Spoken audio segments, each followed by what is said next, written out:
اور جب تم ایسے لوگوں کو دیکھو جو ہماری آیتوں کے بارے میں بیہودہ بکواس کر رہے ہوں تو ان سے الگ ہو جاؤ، یہاں تک کہ وہ اور باتوں میں مصروف ہو جائیں۔ اور اگر یہ بات شیطان تمہیں بھلا دے تو یاد آنے پر ظالم لوگوں کے ساتھ نہ بیٹھے رہو، اور پرہیزگاروں پر ان لوگوں کے حساب کی کچھ بھی جواب دہی نہیں، ہاں نصیحت تاکہ وہ بھی پرہیزگار ہوں۔ اور جن لوگوں نے اپنے دین کو کھیل اور تماشا بنا رکھا ہے اور دنیا کی زندگی نے ان کو دھوکے میں ڈال رکھا ہے، ان سے کچھ کام نہ رکھو،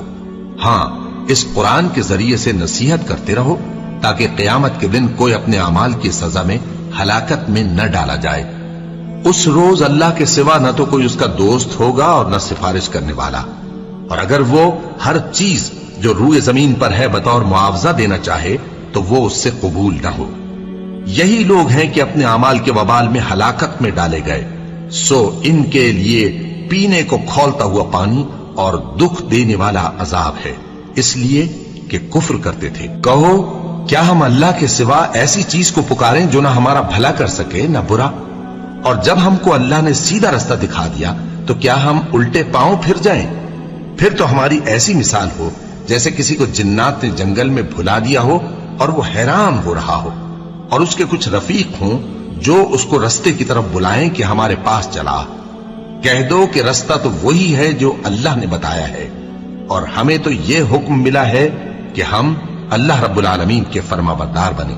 اور یہ بھی کہ نماز پڑھتے رہو اور اس سے ڈرتے رہو، اور وہی تو ہے جس کے پاس تم جمع کیے جاؤ گے، اور وہی تو ہے جس نے آسمانوں اور زمین کو تدبیر سے پیدا کیا ہے، اور جس دن وہ فرمائے گا کہ ہو جا تو حشر برپا ہو جائے گا، اس کا ارشاد برحق ہے، اور جس دن سور پھونکا جائے گا اس دن اسی کی بادشاہت ہوگی، وہی پوشیدہ اور ظاہر سب کا جاننے والا ہے،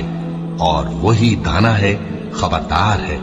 اور وہ وقت بھی یاد کرنے کے لائق ہے جب ابراہیم نے اپنے باپ آزر سے کہا تھا،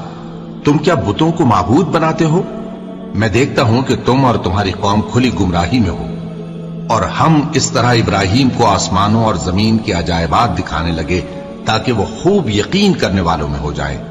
یعنی جب رات نے ان کو پردہ تاریکی سے ڈھانپ لیا تو آسمان میں ایک ستارہ نظر پڑا، کہنے لگے یہ میرا پروردگار ہے۔ جب وہ غائب ہو گیا تو کہنے لگے کہ مجھے غائب ہو جانے والے تو پسند نہیں۔